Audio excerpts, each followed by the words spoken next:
welcome to the session. So welcome to the new module that we are going to start now, which is completely about the linked list data structure. So far we have discussed about the array-based data structure and we have seen a lot of applications of that, right? Completely divide and conquer module, I would say, is based on that data structure itself, right? So now let's get started with a new data structure, and I hope that you all are excited with me to start this new journey, new chapter, new module, which is about a linked list. Linked list. If I will talk about this data structure, this linked list is also a linear based data structure. This linked list is also a linear data structure. I hope you all remember my introductory session of data structure, where I have talked about that majorly we divide any kind of a data structure into two parts. One is the linear, another one is the non-linear. Until so far we have discussed about arrays, which was a linear based data structure, and now in today's session we are discussing about a linked list, and I am saying that this is also a linear based data structure, right? Data is stored linearly. Then what's the major difference between both of them? Here the data is not in a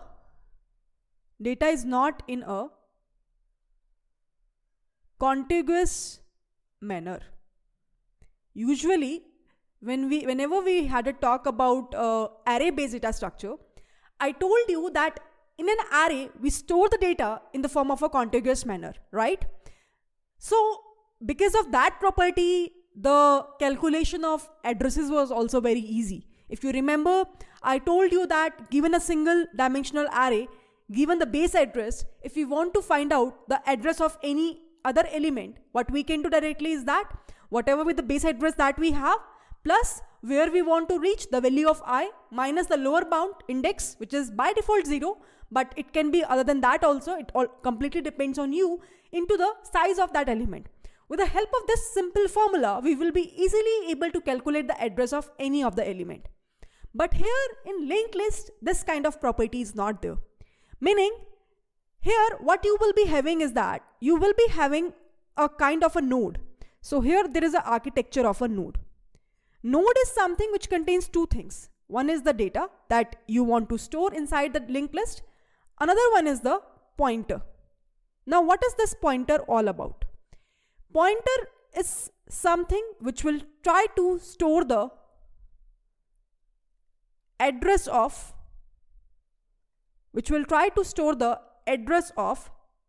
next particular node, I would say. So how it will look like? Basically what will happen here, for example, here I am having a node. In this particular node I am having the data. For example, the data is I would say 22, something like that, and there is something called as, so this is the actual data which I am talking about, and the pointer is the address which will point to the address of the next node. Initially obviously it will be none. Now suppose you will be having a new node. So for example, this address will be 100. So here please take this as a note that whatsoever addresses I am mentioning here is the pre-assumption, just to let you know, just to explain to you the concept behind the linked list. But usually the addresses in our actual system will be of a hexadecimal form. Okay. Now suppose there are multiple nodes I will create here. For example, this is a kind of a node I am creating here. Perfect. Now in this node again I am having the actual data, for example 10, 25, 47, 52. Apart from that, suppose the address of this node is 100, it is 200, it is 500, it is 700. So what I am saying is that the next node after this node is this one. So this is the pointer. So this is the actual data of a node, right? And this is the pointer. Suppose the pointer I am naming it as next. So this next pointer, the fully responsibility of this pointer is to store the address of the next node. So it will store 200. It will store 500. It will store 700. The next node address. And now because consider that this is the last node which is not having any further node, so it will store the value as none, which indicates that okay, this is the last node after which we don't have any node. And this is how the linking will happen. This is how, with the help of the pointers, the linking will happen. Now who will store the first address node? There is something called as another pointer called as head pointer, whose major responsibility is to store the address of the first node, is to store the address of the first node.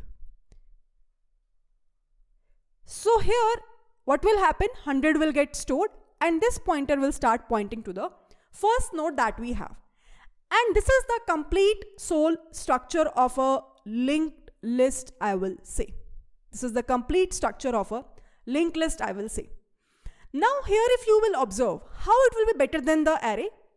In an array, we are trying to store the data in a contiguous fashion. If suppose the memory is not available, suppose I want to store 10 elements. I want to store 10 elements in an array based data structure. So what will happen is that it will try to create a space of 10 blocks. 1, 2, 3, 4, 5, 6, 7, 8, 9 and 10. So it requires a lot of space to store that. And if the space is not available, it will not able to store the data. It will try to explore for other spaces, right? Even though suppose the space is available for 9 elements, but is not available for 10 elements, it will not able to store that. It will try to explore for other places where the storage will be there to store all the 10 elements in one go. That's something which we are saying is a contiguous memory, right? So here, if it is trying to store the element 20 here, 25 here, 35 here, 45 here, 75 here, 72 here, 12 here, 10 here, 5 here, 27 here. So basically what will happen here is that in this particular case, if the base address is 1000, I am pretty sure that the last address will be something which is equals to, so if each element is taking 4 bytes of data, right? So I am sure this will be 1000 plus it will be 0, 1, 2, 3, 4, 5, 6, 7, 8 and 9. So 9 minus the lower bound is 0 into 4, which is something 1036. So I am sure that the last value address will be 1036 if we are starting from 1000. But in this particular case, for a linked list, I don't have that much guarantee. Here what it will do is that it will try to take the node wherever the space is available, and it will try to make use of that pointer, and it will try to allocate with other space as well. With other space, so here the contiguity is not maintained. Here the contiguity is not required. That is the benefit. But what's the drawback here? Somehow in a linked list, we are using a more space, can I say? As comparable to the array based data structure, we are using here more space. Why? Because here we are not only storing the data, we are storing the next pointer as well.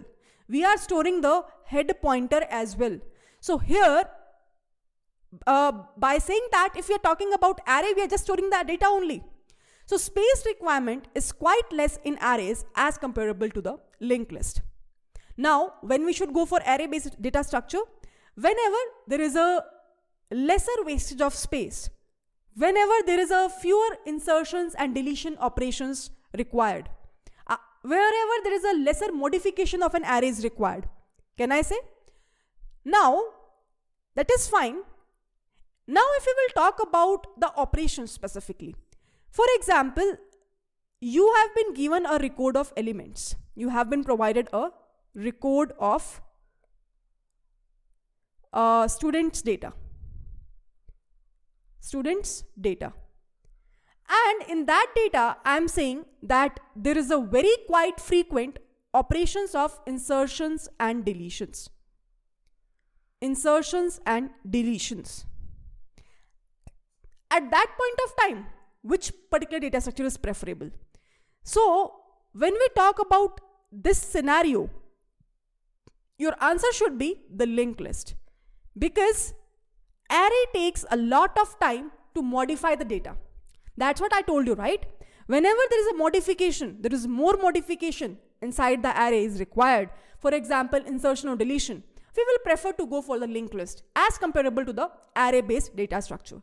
Because linked list will do faster operation in sometimes constant time complexity as well, that we will discuss in today's part of the session. But the important point or the objective here to understand is that whenever there is an insertion and deletion operation is quite more frequent as comparable to other operations, then we can definitely explore and go towards a linked list. But there is another scenario where I am saying that the searching kind of operation is quite frequent. For example, we can apply a binary search if a sorted array is given to us, right? Now, in order to apply a binary search, the concept of random access is applicable, right? Now, whenever we are talking about linked list, there is no concept of random access. Means here, by just saying the node number or by just taking the as such index number, you can't get the element. But in case of an array, I told you at that point of time, you can access any element just by passing the index number. Why? Because here in an array, the random access is allowed. And with the help of this property, we will be able to implement the binary search as well. We will be able to optimize the time complexity for searching part as well. But when we are talking about a linked list, here there is no concept of random access. Means you need to traverse the complete linked list in order to search for any element. Suppose you are searching for 52, and although this linked list is sorted, you need to have only one concept called as linear search, where you need to just traverse the complete linked list, and it will take big O of n as the time complexity in all the scenarios.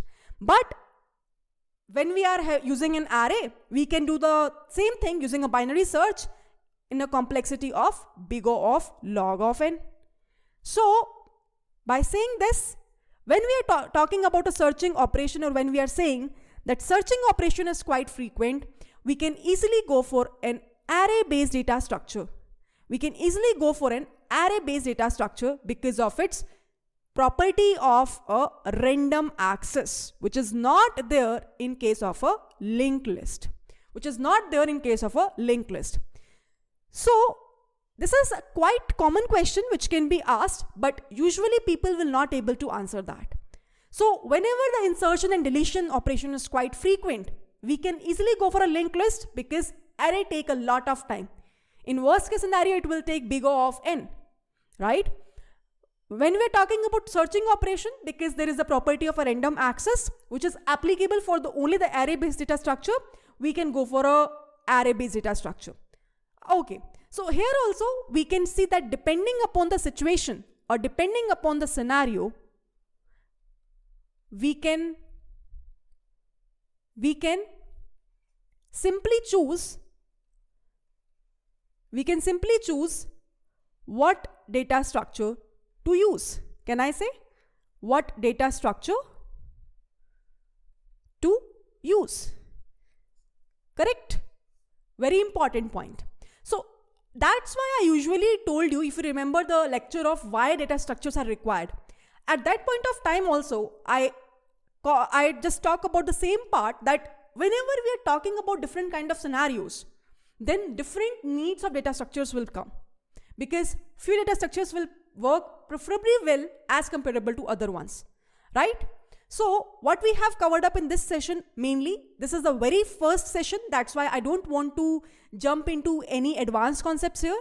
I just want to give you an overview of what linked list all about. So it's a linear based data structure, but here the allocation of the elements is not in a contiguous manner, just like in an array based data structure.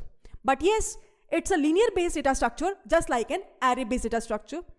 Here the concept of node is quite important to understand, which contains two things. One is data and one is pointer. What is the meaning of a pointer? That also we have discussed. Pointer meaning the storing of the address of the data of a next node. Now, here we have seen that how basically a linked list will be created.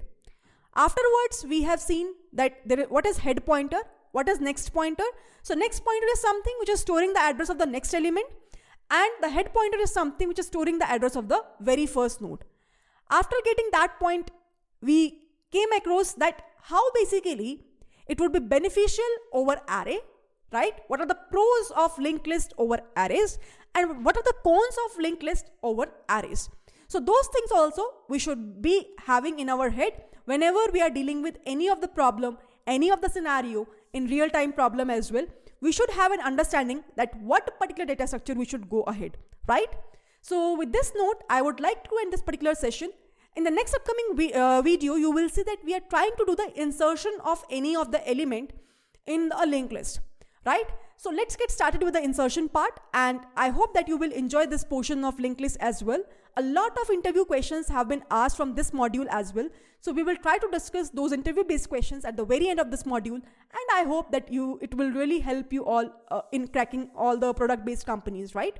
So with this, happy learning to all. Bye bye everyone, and I'll see you all in my next upcoming video.